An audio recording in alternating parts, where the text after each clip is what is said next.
Eu ganhei. Oi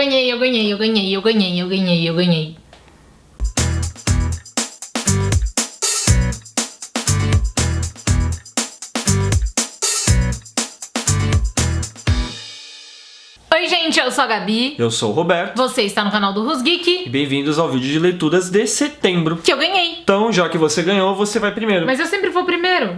Ah, é? Então, gente, talvez eu tenha exagerado um pouquinho. Para os meus padrões, pelo menos. Foram 10 livros esse mês, então vamos começar porque vai ser muita coisa. Eu comecei esse livro, na verdade, no mês anterior, em agosto, só que eu terminei ele no primeiro dia de setembro. O Crime do Vencedor, da Mary Rutkowski, com tradução do Guilherme Miranda. É o segundo livro da trilogia, eu falei pra vocês da Maldição do Vencedor no vídeo do mês passado, e eu ainda quero fazer uma resenha deles, então eu não vou falar muito, eu só vou dizer que eu gostei bastante desse livro, mas o primeiro ainda foi muito melhor. Um livro que eu li esse mês que eu gostei bastante também foi Eu Sou a Lenda, do Richard Matheson, com tradução do Delfim, da Aleph.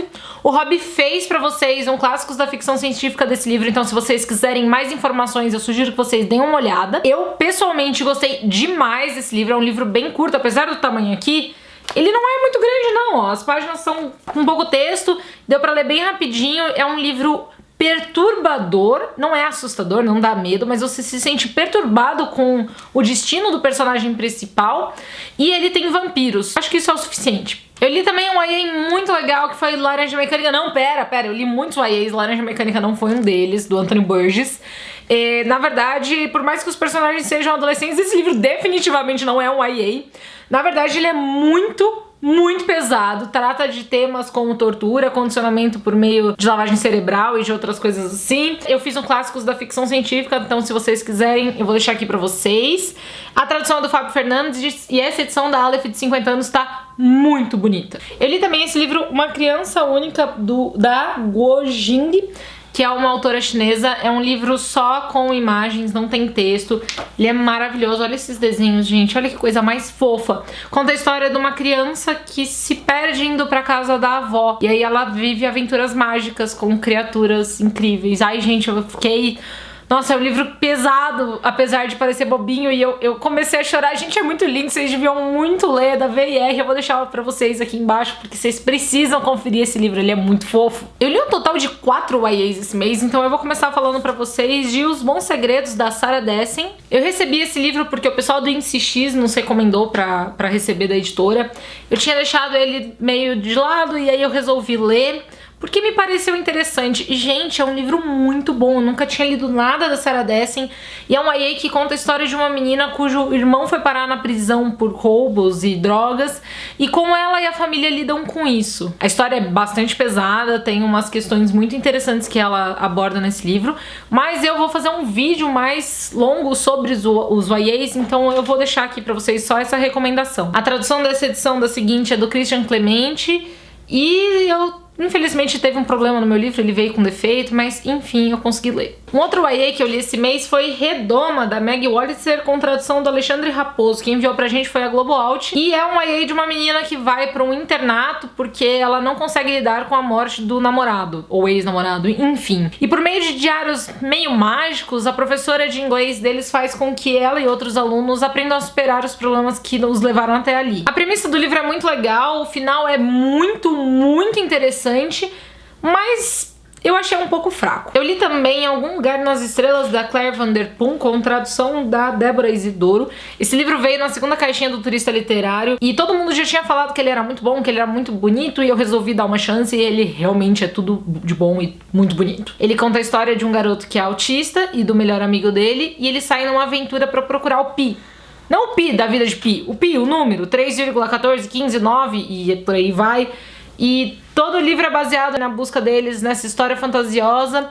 E, gente, é muito bonito. Também é uma história de superação sobre a morte, e me tocou de uma forma muito incrível. Infelizmente, eu li esse livro depois que o autor esteve no Brasil, mas eu li Por Lugares Incríveis, da Jennifer Niven, com tradução da Alessandra Stesch, lançado aqui no Brasil pela editora Seguinte.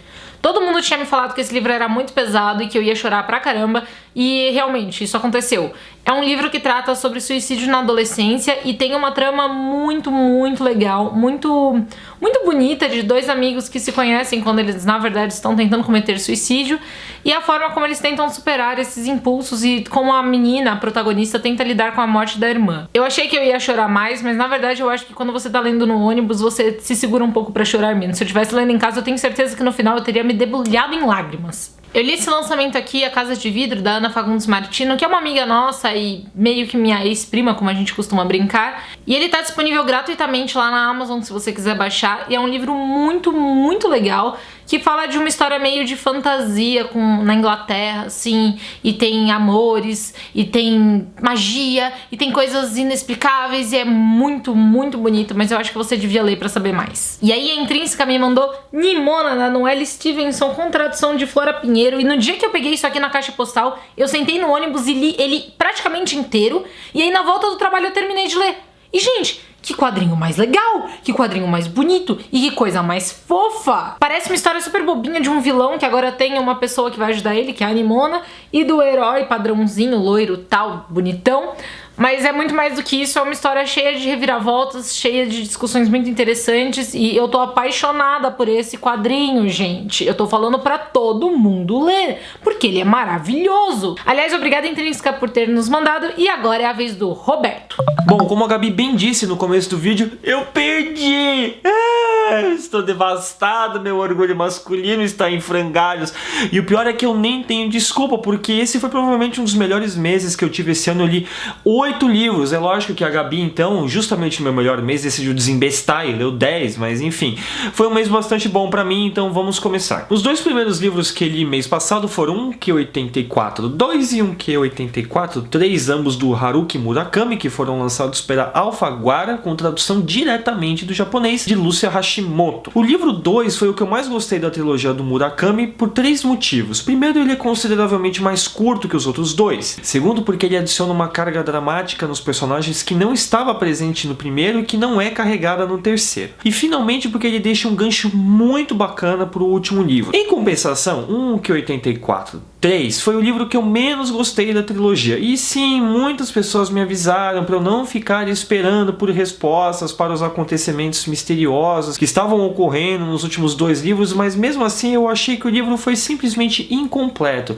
Ele também tira muito da carga dramática que foi construída no segundo livro, e eu não sei, eu não vou dizer que eu não gostei propriamente do livro, porque eu achei legal. O Murakami, ele tem uma narrativa muito envolvente, uma linguagem bastante acessível, ao mesmo tempo em que a obra dele é bastante complexa, mas eu fiquei um pouquinho desapontado com o final da série dele. Eu vou fazer uma resenha dos 3 livros juntos, provavelmente aproveitando o gancho do Prêmio Nobel de Literatura, já que o Murakami é o favorito a levar o prêmio este ano, e aí eu vou explicar um pouco mais o que eu achei dos elementos fantásticos da história, porque eu acho que esse livro devia ser considerado como fantasia, não como realismo mágico e coisas do tipo, então fiquem de olho. Depois eu li A Fábrica de Vespas, de Ian Banks, que foi uma verdadeira porrada na cara. Eu fiz uma resenha do livro no canal, você confere aqui. É um livro brutal, com um final brutal, sobre um psicopata chamado Frank, que narra a história em primeira pessoa. O irmão do Frank, o Eric, fugiu do manicômio porque todo mundo na família dele é louco, e ele tá vindo pra casa e ele vai levantar um inferno. Enfim, é um negócio assim extraordinário, realmente, um dos melhores livros que eu li esse ano, mas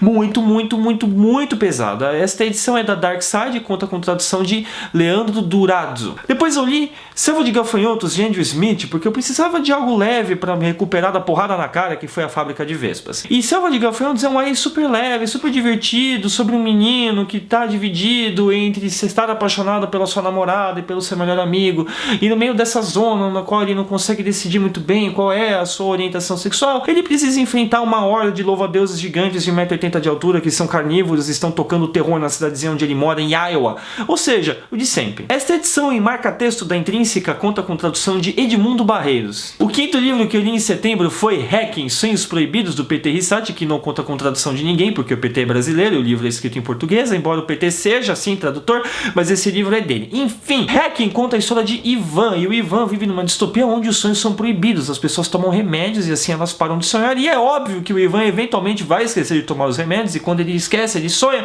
e aí cai a polícia em cima dele tocando terror, e aí ele começa a se envolver com os caras que são tipo uma resistência revolucionária, não sei o que e tal.